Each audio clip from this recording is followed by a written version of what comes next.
आज ना माझं झोपेतून उठायचं अजिबात मूड नव्हता, पण माहेरचं नाव घेतलं की सगळ्याच बायकांच्या अंगामध्ये एनर्जी सळसळते. तीच एनर्जी माझ्यामध्ये सळसळत होती.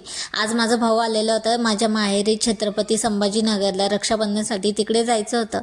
त्याआधी ना घरातली जी काही कामं आहे ना ती आवरून घेतली. स्वयंपाक वगैरे करून ठेवला सासूबाईसाठी. नंतर आंघोळ वगैरे करून स्किन केअर केलेलं, साडी वेअर केलेली, मस्तपैकी थोडंसं मेकअप क्रिएट केलेला आणि इथे फायनली आमच्या रूटला आम्ही लागलेलो.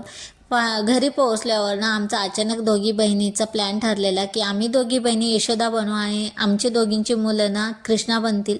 तर इथे असा मेकअप आम्ही केलेला होता. कसं वाटतंय घरच्या घरी कमेंटमध्ये नक्कीच सांगा. तर इथे आमचा कृष्णा मात्र आमच्यावर चिडलेला होता, कारण त्याला झोपेतून उठून आम्ही कृष्णा बनवलेलं होतं. थोडेसे फोटो आणि व्हिडिओ क्लिक केल्यावर तो इतका रडायला लागलेला होता, कारण त्याला फार झोप आलेली होती. त्याला झोपू घातलेलं. थोड्या वेळाने रक्षाबंधन सेलिब्रेट केलं. आज आम्ही रक्षाबंधनमध्ये ना थोडंसं वेगळ्या पद्धतीने सेलिब्रेशन केलेलं.